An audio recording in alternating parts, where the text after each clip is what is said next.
नमस्कार, स्वागत है आप सभी का एमएफ न्यूज पर। मैं हूं आपके साथ रोहित। हैदराबाद में बैठकर 15 मिनट मांगने वाले भाईजान ने एक बार फिर से अपने छिटकते हुए मुस्लिम भाईजानों को एकजुट करने के लिए योगी आदित्यनाथ पर हमला बोला है। यूपी विधानसभा में हफ्ता भर पहले दिए गए योगी के एक बयान को कोट करते हुए ओवैसी ने अपनी पार्टी के स्थापना दिवस पर अपने वोटरों के भीतर फिर से योगी के नाम का जहर भरने की कोशिश की। ओवैसी ने मंच से कहा कि योगी को उर्दू तो आती नहीं, लेकिन वो वैज्ञानिक क्यों नहीं बने। दरअसल उत्तर प्रदेश में विधानसभा की कार्रवाई के दौरान समाजवादी पार्टी के विधायक ने उर्दू की वकालत की थी। नेता प्रतिपक्ष माता प्रसाद पांडे ने इंग्लिश को विधानसभा से खत्म करके उर्दू को शामिल करने की मांग कर डाली थी। बस फिर क्या था, योगी आदित्यनाथ भड़क गए और जब योगी बोलते हैं तो फिर देश जानता है कि वो किस तरह से बोलते हैं और उधेड़ कर रख देते हैं सामने वाले को।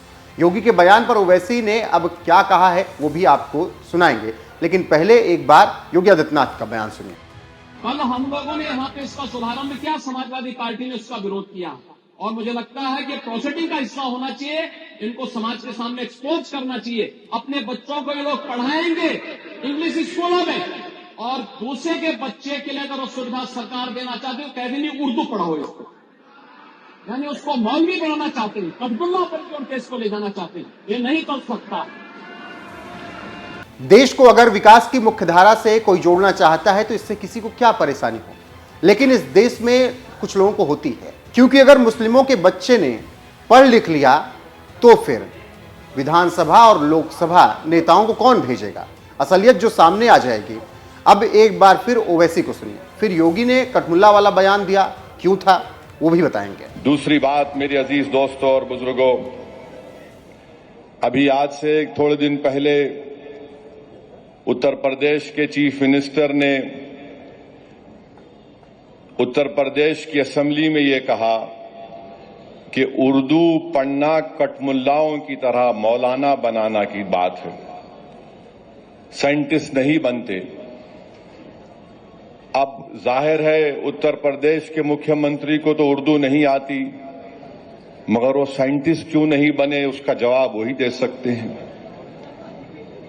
उत्तर प्रदेश के मुख्यमंत्री ने कहा कि उर्दू पढ़ने से कठमुल्ले बनते हैं।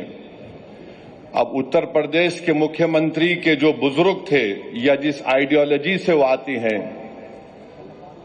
उनके किसी भी शख्स ने इस मुल्क की आजादी में हिस्सा नहीं लिया। ये गोरखपुर से आती हैं और उसी गोरखपुर से रघुपति साहेब फराख भी आते हैं। फराख गोरखपुरी उर्दू का एक बहुत बड़ा शायर था, मुसलमान नहीं था। अगर शायद असेंबली में कोई उठ के बोल देता मुख्यमंत्री को, तो मुख्यमंत्री बोलते नहीं नहीं उन्हें भी कठमुल्ला है। तो ये इनकी ये इंटेलेक्चुअल कैपेसिटी है इनकी। फराख गोरखपुरी गोरखपुर के शायर थे, उर्दू के बहुत बड़े शायर थे।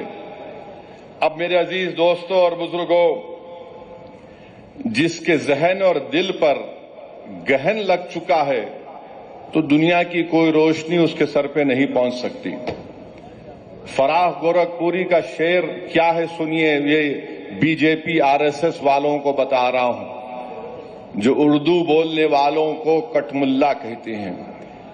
फराख गोरखपुरी ने कहा था, सरजमीन हिंद पर अक़वाम आलम के फराख, सरजमीन हिंद पर अक़वाम आलम के फराख, काफिले बसते गए हिंदुस्तान बनता गया।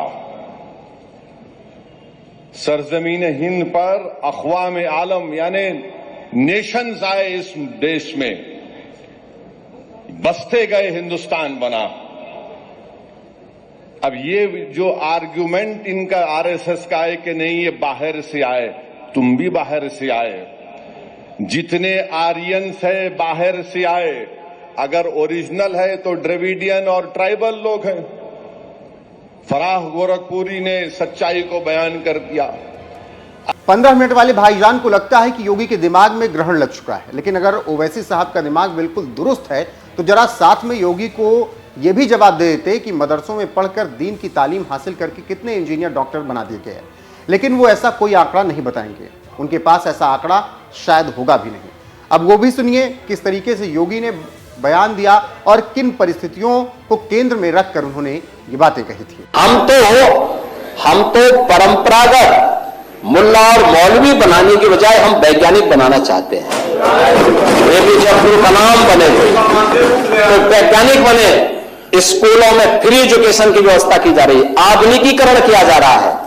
ये डबल इंजन की सरकार पैसा उपलब्ध करवा रही है, लेकिन कठमुल्लापन की संस्कृति नहीं चलेगी।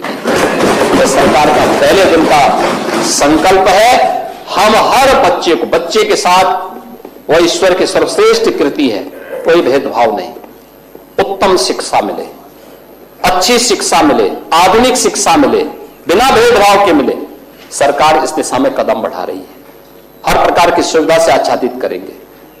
लेकिन हमें केवल मुल्ला और मौलवी, जिसको केवल मजहबी शिक्षा लेनी है, वे वहां तक जाएं। लेकिन अच्छा साहित्यकार, अच्छा वैज्ञानिक, अच्छा गणितज्ञ, अच्छा चिकित्सक, अच्छा इंजीनियर बनने के लिए आधुनिक शिक्षा भी लेनी पड़ेगी। और यह हर व्यक्ति ले सके, इसके लिए सरकार आगे बढ़ा रही है। जो मुख्यमंत्री प्रदेश में शिक्षा को बच्चे बच्चे तक पहुंचाने के लिए शिक्षा को फ्री करने की कवायद कर रहा हो, वो भला कैसे किसी भाषा के विरोध में बोल सकते हैं। लेकिन इन लोगों के पास यही प्लस पॉइंट है, क्योंकि ये समाज को पूरी तरह शिक्षित तो होने नहीं देते, और जब बच्चे शिक्षित नहीं होंगे तो फिर उन्हें बरगलाना आसान हो जाता है, जैसे आजकल के नेता करते हैं। आधी अधूरी बात उनके दिमाग में डालना आसान होता है, अपने दिमाग के कृत्य उनकी जुबान से निकलवाना आसान हो जाता है। और ये लोग ऐसा करते हैं क्योंकि यही तो इनकी सत्ता की कुर्सी की चाबी है, और बीजेपी का डर दिखाकर ये लोग वक्त वक्त पर खाद पानी देते रहते हैं। लेकिन योगी के फ्री शिक्षा वाले कदम से इन जैसे रहनुमाओं की आंखों से खून के आंसू निकलने वाले हैं। और हाँ, ओवैसी साहब ने योगी के उस बयान का जवाब नहीं दिया जिसमें उन्होंने कहा कि अपने बच्चों को तो विदेश में और अंग्रेजी मीडियम स्कूलों में पढ़ाएंगे, लेकिन दूसरों के बच्चों को मदरसे में झोंक देंगे, जिससे इनकी गद्दी का चिराग जलता रहे। अब योगी आदित्यनाथ ने जब सदन में उर्दू को लेकर बयान दिया तो उन्होंने किस परिस्थिति में दिया, यह भी समझिए। दरअसल समाजवादी पार्टी कह रही थी कि विधानसभा से हटा दिया जाए इंग्लिश, और उर्दू में बोलने की वकालत कर दी समाजवादी पार्टी ने। अब यहां तक बात ठीक थी, लेकिन अगर उर्दू में ही आप बात करवाना चाहते हैं तो फिर इंग्लिश से क्या परहेज होना चाहिए। और फिर उत्तर प्रदेश है तो वहां पर अवधी भी है, मगधी भी है, और तमाम क्षेत्रीय भाषा हैं, तो सब अपनी क्षेत्रीय भाषाओं में बोलें। लेकिन समाजवादी पार्टी को सिर्फ नजर आया तो उर्दू, क्योंकि उससे वो अपना एक वोट बैंक साधने की कोशिश में लगे थे। लेकिन योगी आदित्यनाथ ने कह दिया कि इंग्लिश से क्या दिक्कत है, उर्दू में अगर बोलने के लिए आप वकालत कर रहे हैं तो फिर इंग्लिश में भी बोला जाएगा, मगधी में बोला जाएगा, अवधी में भी बोला जाएगा। लेकिन जिस तरीके से एक माहौल बनाया गया कि उर्दू के खिलाफ चले गए योगी आदित्यनाथ और अब उस पर टिप्पणी की जा रही है, उस पर आपकी राय क्या है कमेंट में जरूर बताइएगा। वीडियो को शेयर कीजिएगा, लाइक कीजिएगा, चैनल को सब्सक्राइब करना नहीं भूलिएगा। बने रहेगा हमारे साथ। नमस्कार।